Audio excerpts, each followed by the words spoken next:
So we're here today with our friend Bruce Williams, and we're happy to say, Bruce, you are now an Arizona drag racing legend. Well, you've always been one, but we want to have a chance to get you in here and talk about, where you're from and your passion for drag racing, because it's pretty amazing.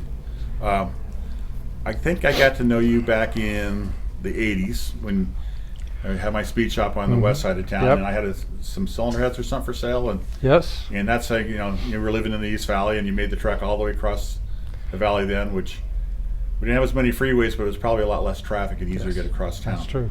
But tell us about yourself. So where were you born? I was born in San Jose, California. I grew up in a small Southern California town called Ojai, which is about 60 miles north of Los Angeles, 20 miles inland from Ventura, California. Very rural area. Only thing I knew about a car was it was strictly to go to work, go to the grocery store. I knew nothing of performance. I was pretty naive, and I can remember first time I ever saw anything about drag racing was my dad was subscribed to Popular Mechanics, and there was an article in there on drag racing, and I read it, and I saw these dragsters that big tires in the back, little tires in the front, just made out of pipe. I read it and it was like, this is amazing. And so anyway, that was the first. I was probably 12 or so, but you talk to my dad about cars and it was, no, you don't, that's all you want is something that gets good gas mileage and doesn't burn oil and is not hard on tires. You didn't understand it. So at any rate, that's a little bit about where I started out. And I swam in high school, and I was on the swim team, and so we'd always have practice after school, but there's no buses available, so I would hitchhike home from Ventura into Ojai, which was like 20 miles.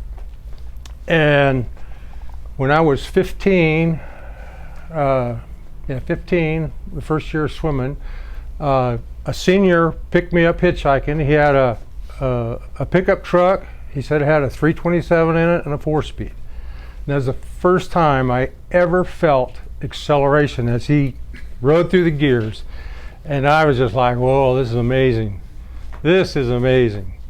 And so it kind of stuck in my head. I surfed at the time.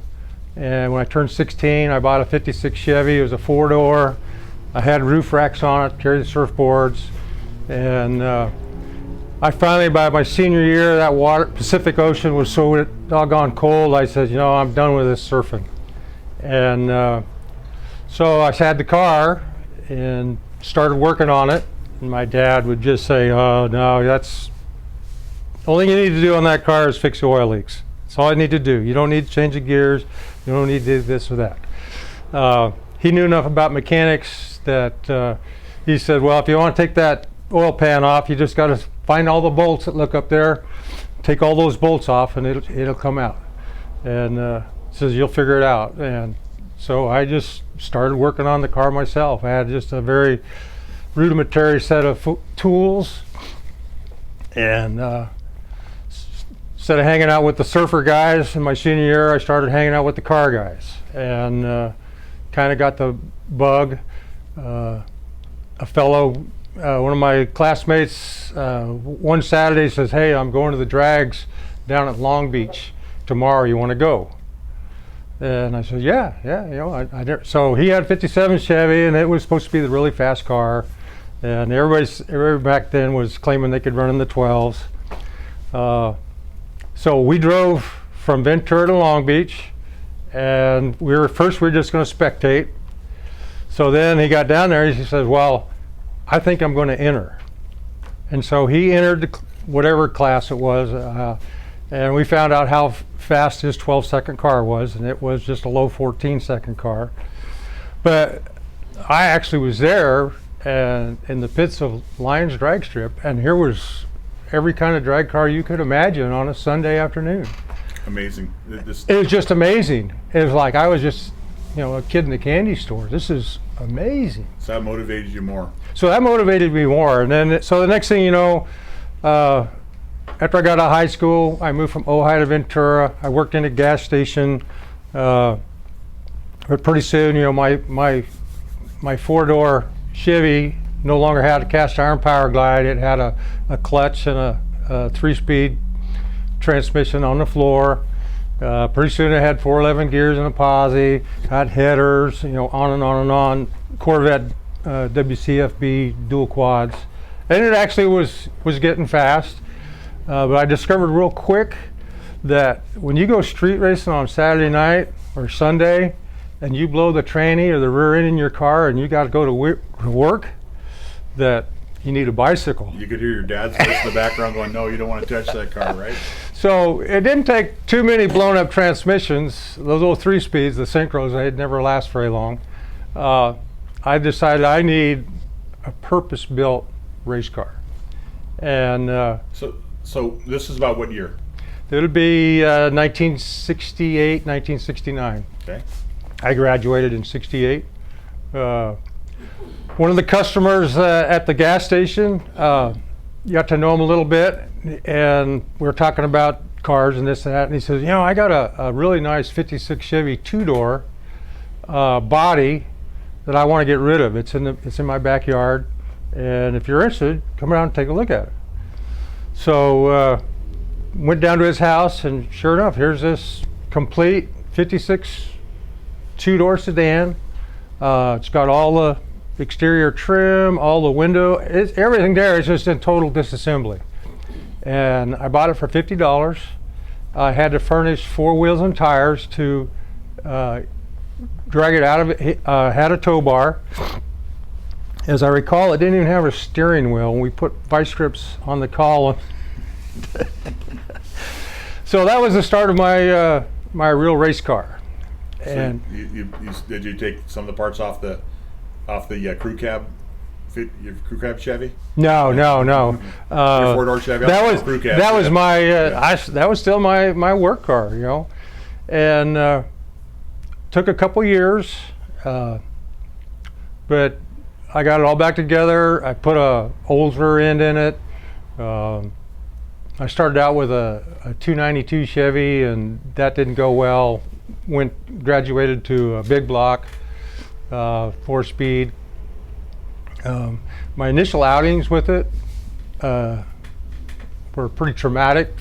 My first legal pass down the racetrack was at Lyons in that car, and in second gear, I broke the drive shaft. It blew the drive shaft out. Broke all 4 ears off the transmission. It fell down.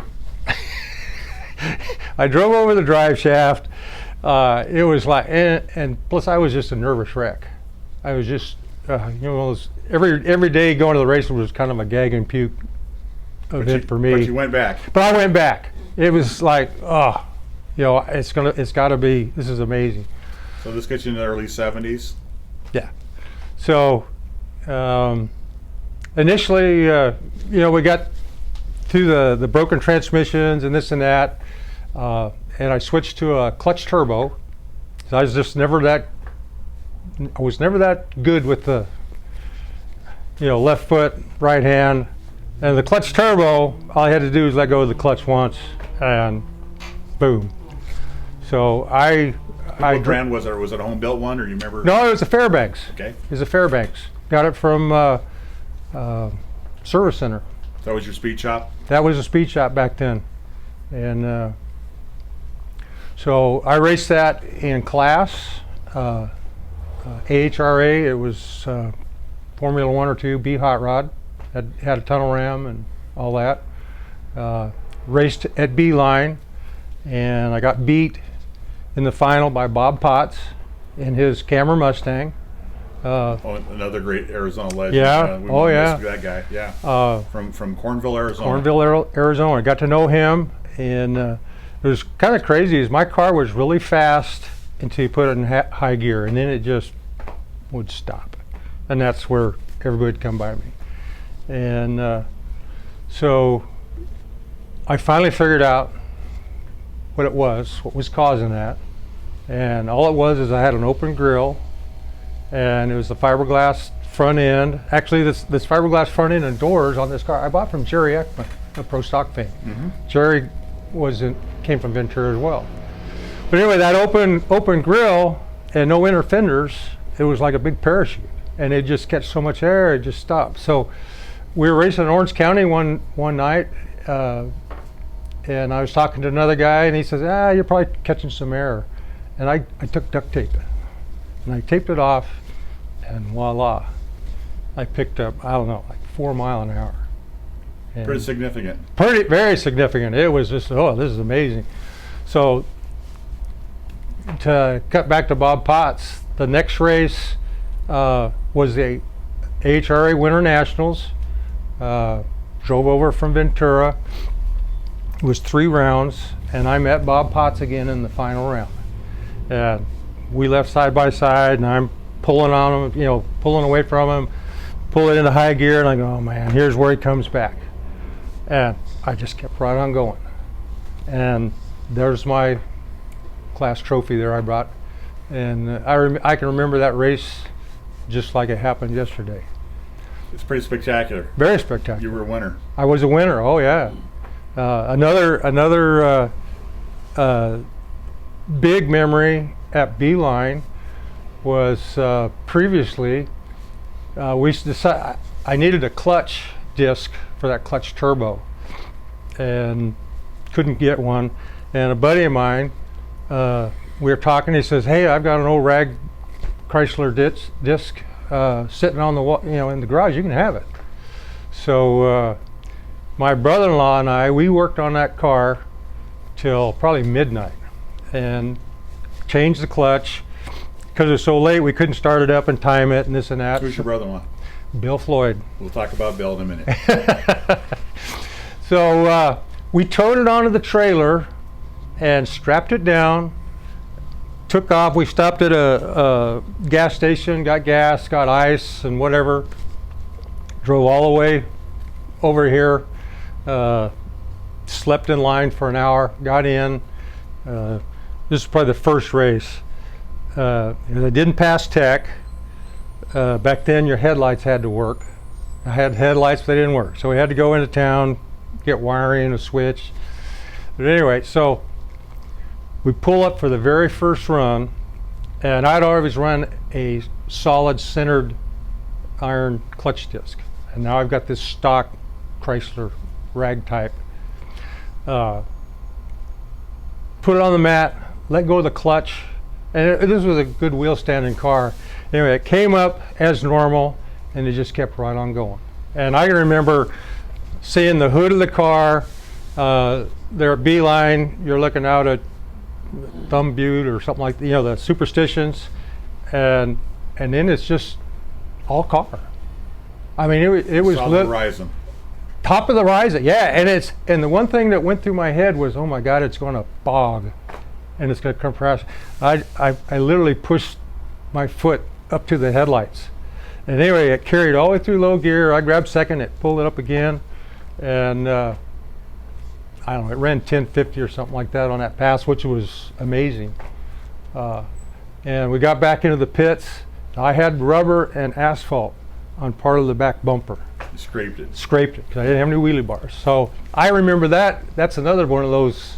So you before you moved here, you had a lot of great times here. Oh yeah. So you were here a lot. Yeah, we came here, I don't know, at least 4 times. So you moved to Ford, and you had that great big bread box you're pushing through the air, and so you battled something a little bit more aerodynamic. So yeah, and it was crazy. The AHRA rules, you could cut the outside of the fender to put a bigger tire on it. You could not notch the frame inside. Mm-hmm. Well, I had a 1331. That's as big as you could get in there with mini tubs. And by then I was running 1020s, and I just needed more tire. And it had a beautiful custom lacquer paint job on it, and I was not going to cut those fenders. Many a Tri-5 was killed, were destroyed by the rules that where people cut the wheel wells on. You wouldn't do it. So I sold that car, and I bought a 48 Fiat. It was all tube chassis, fiberglass trans, flip body. I put the same engine and trans in it. And that was an interesting car. It was a lot of fun to drive. It made me a much better driver because it would, it could make nine runs in a straight line, and then the 10th run, you didn't know which way you were going to point. So you really had to learn to be up on a wild thing. Up on the wheel. We raced a lot at Santa Maria drag strip back then, which was an old airport runway right next to the newer Santa Maria airport. And it was interesting is had a short shutdown that was pavement, and then there was a single lane dirt road. And when you were racing another fast car, you were racing to see who got to the dirt road first, so you didn't have to eat the dirt on the return road. And it was short enough that with that Fiat, I had to use a parachute to stop. And on a run up there, made the run, hit the parachute, and I let off the gas. And next thing I know is I'm looking down at the ground at about a 45-degree angle, just straight down. And what had happened is during that run, it had a torsion arm front suspension. One of the torsion arms broke. And as soon as I let off the gas, frame dropped, starts to pole vault. And luckily I had let the parachute out early and it pulled me back. And so I bounced around, shined off into the weeds. There's no guardrails. And that was that. That happened, that torsion arm broke twice. And the only place I could find replacement parts was from Frank Huzar, Race Car Specialties down in the valley. And I bought everything he had because they didn't make that anymore. And the reason they didn't, because they were kind of spindly. They broke. They broke. Yeah. And so I sold that car, and I bought my Corvette. And that's the car I first knew you. Yes. Now the Corvette has a little bit of history in that when I had my 56 Chevy, there was a fellow in town he was the chassis guy that did, straight axles and this and that, named Jerry Blackwell. Went up to his house to see about getting an old rear end and what had to do to put it in. And I go into his garage, and here's this 58 Corvette. It's got a hood scoop, straight axle, got the old rear end, the tire sticking way out. And I was, still late teens back then. And I was like, oh, this is an awesome car. Well, I got to know Jerry very well, and actually I started working for him, and he had a little fab speed shop. And all those years, he'd always talk about how it used to run down at Long Beach. And I always wanted it. I figured that's the only way could afford a Corvette is because they were so expensive, and insurance and this and that. And I got a call one day. It says, I'm selling everything and I'm moving to Europe. I'll give you first crack at the Corvette. And he wanted, I believe, $3,000. I had a guy on the line to buy my Fiat for $2,500. And so this fellow came, he gave me the money. I went to the bank, I took $500 out on my credit card, and I bought that Corvette. And that was in 1976. And when it had a straight axle, had an older end. I've gone through it 3 or 4 times, did a back half on it, narrowed the housing, and eventually I put a roadster cage in it. Made it. We were running in the 8s back then with a single hoop roll bar. Mm-hmm. We were running 8. Now I raced Super Comp with that car, and so it was during the ownership of this car, you bought this car when you moved to Arizona. Well, we had it, let's see, I bought it in 76. We moved it to Arizona in 86. So in that 10-year span, we raced at Orange County, Irwindale, Bakersfield. We went to Ontario to race, but it was so windy it got canceled. I raced at Big Willie's Terminal Island, Santa Maria, Palmdale. We went to Fremont multiple times. This is all flat towing too. Mm-hmm. So Exciting days of flat towing. Yep. And so anyway, somewhere in the early 80s, supergas started becoming popular. Started up in the Fremont area, and they ran a 980 index. And down in Orange County, they started a group called Southern California Pro Gas. Pro Gas, okay. And they ran on a 980 index as well, I believe. And that was before throttle stops, before delay blocks, delay boxes. We were just, the old bolt under the throttle, pick a spot on the guardrail, a sign, to try to get on that. And NHRA was interested in highlighting this class, and they contacted us that they wanted us to do a exhibition at the Winter Nationals. Mm-hmm. So we took a qualified 32 car field that we raced at Orange County 3 weeks previously, and they shifted the ladder one count.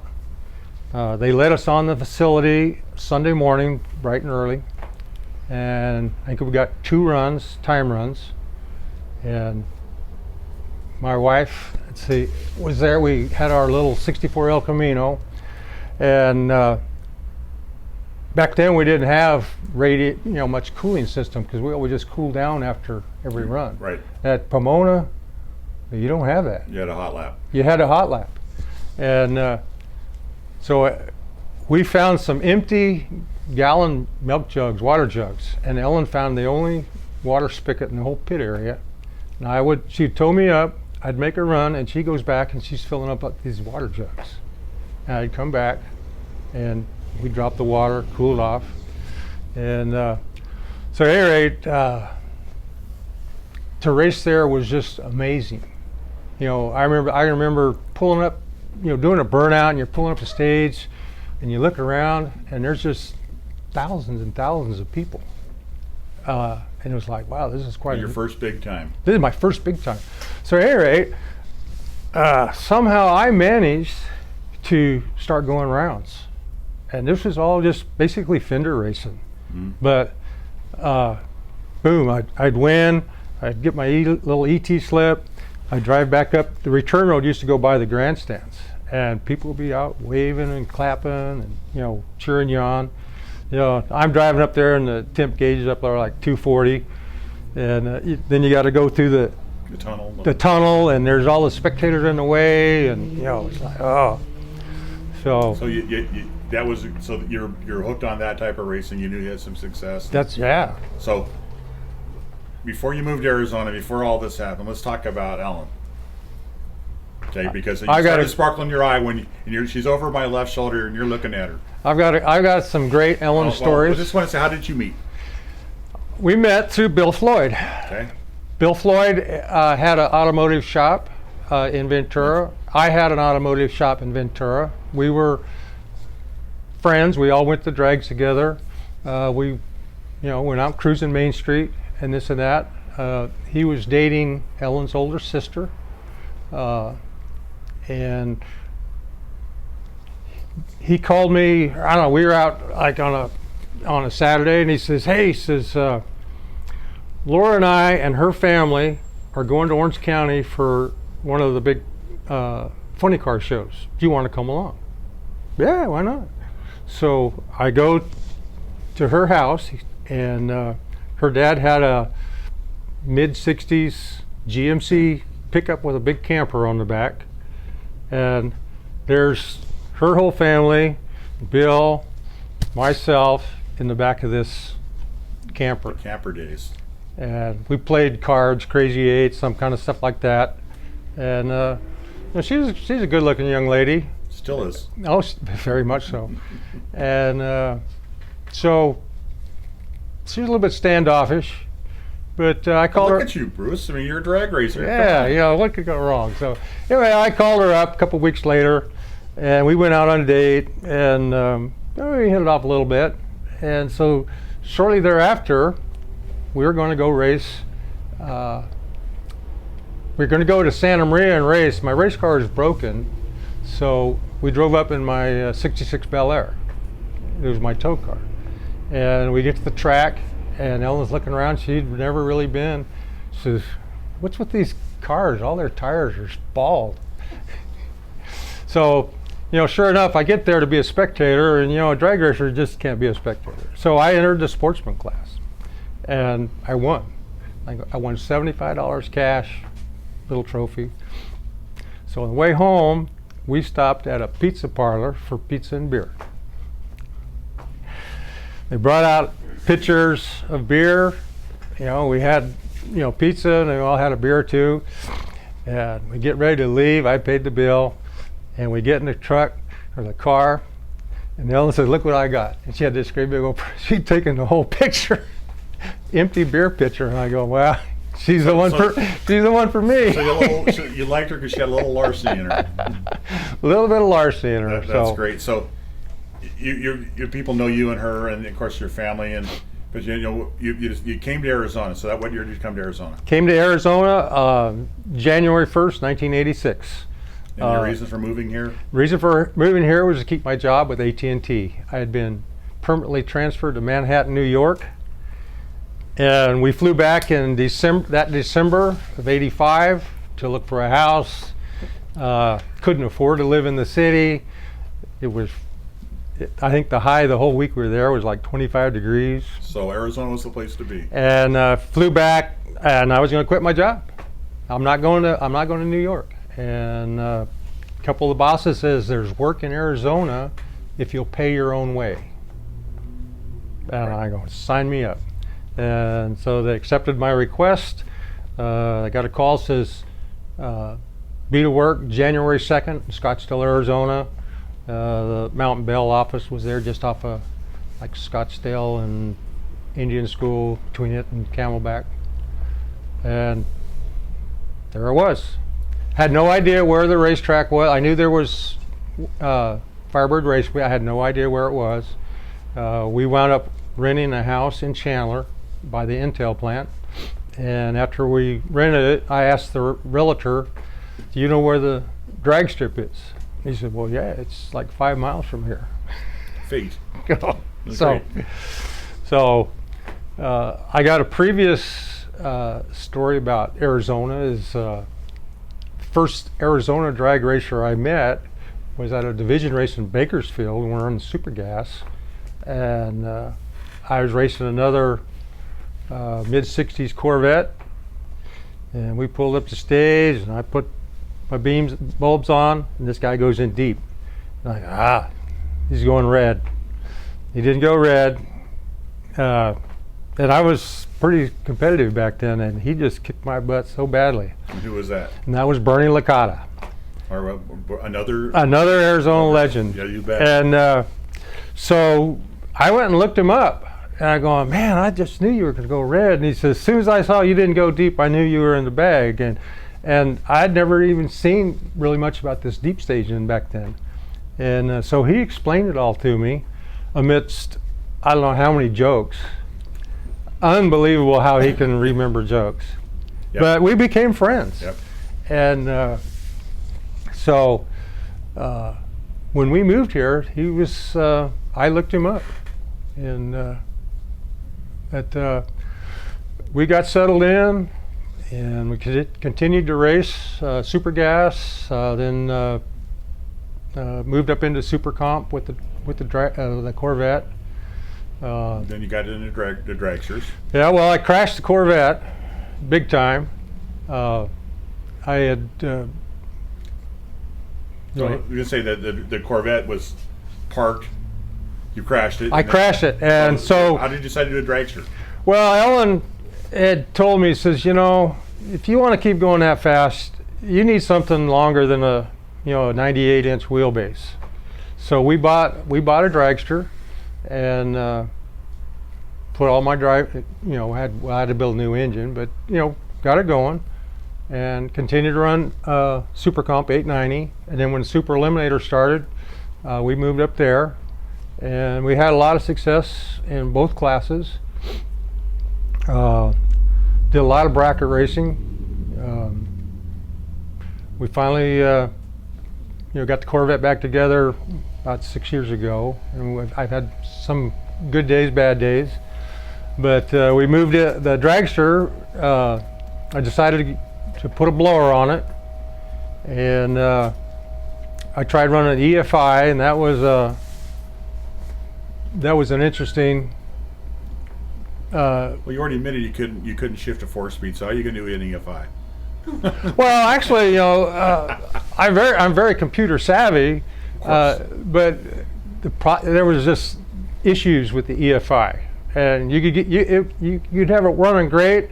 You'd shut it off, put it in the trailer, and you'd take it back out, and then it wouldn't run again, and you had to start all over, figure out what's going on. So you got rid of that. So finally, I says, I've spent a ton of money on this EFI, and I spent like $800 and converted it all back to mechanical. And we went from running 690s. My goal was to run 650. Last time out in Las Vegas, we ran 640, 218. That was at altitude. So you got it running well. Oh, it's fast. So that's your. I know that's fantastic. I like everything quick. Let's talk about your family. Oh. So how many kids do you have? I have 2 kids. I have Marlene and Blake. Marlene's the oldest. Remember watching her grow up in the drag strip? Yeah, both kids, we drug them everywhere to the races. We kept them close. We let them, they always thought they were out doing things that we didn't know about. We pretty much always knew what they were up to. We taught them both how to drive in the old Suburban out around the road course at Firebird. Blake was never really interested in cars. He went just because, he got to ride the pit scooter or whatever. And one Friday night we were out there, and he was probably 15, and some of his high school friends were there. And so he's over there hanging out with them. They got their little Hondas or whatever, they're street cars. And, well, Blake, what are you doing out here? Oh, I'm here with my dad. What kind of cars your dad got? Oh, he's got that dragster. Your dad has a dragster? You know how cool that is? And he says, no, doesn't everybody's dad have a dragster? Well, I'll tell you, that following Monday, I think by lunchtime, everybody at that high school knew that Blake's dad had a fast dragster. He was the cool kid all of a sudden. All of a sudden, he was a cool kid. And so he wanted to get his driver's license. All of a sudden, boom, I want to know all about this race car. Well, he was pretty lazy when it came to schoolwork. And his mother, God bless her, says, you want to drive that race car? You got to maintain a B average. You got to get a B average. So he hit the books. His girlfriend was, helped him along. He gets a B average. Off we go. He's wearing my driving suit, driving our car. He gets his driver's license, and he starts kicking butt in Supercom. And so the next time report card comes out, he's back C's and D's again. What's this? He says, you never said I had to maintain it. So he didn't race for another semester. And he knew then that we meant business. So he brought his grades up, and he continued to race. He went on to college. He made the dean's list. Marlene. Quite a young man. Yeah, he's quite a young man. My daughter, Marlene, she's gone all the way, got her master's degree. She is now the director of the WIC program for all the state of Arizona. She is at the... your kids are fantastic. They're just... Your pride and joy. They had to take after their mom. It's like... I feel the same way without my bride. With Kathy, I wouldn't be anywhere. So, Ellen and you're a fantastic couple. And you're great thing what I like about is the family aspect. Yep. And you got a lot of great people who have helped you. You talk about your in-law, Bill Floyd. So I know Bill Floyd from my experience in the aftermarket. Sort of run some SEMA councils with him.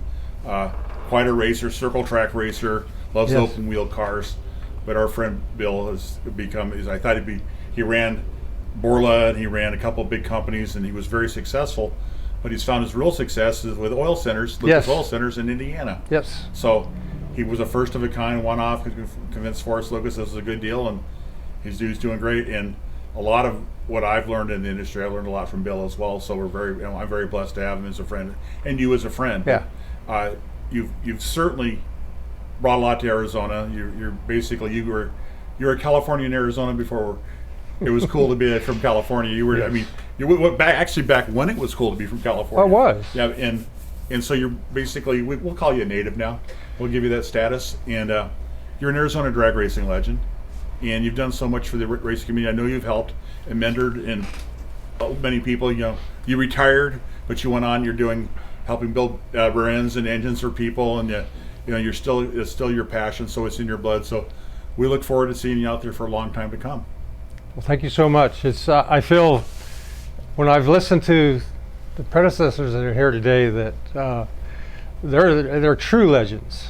Okay, you're an okay legend. No, Bruce, come on, you're truly a legend and well deserved.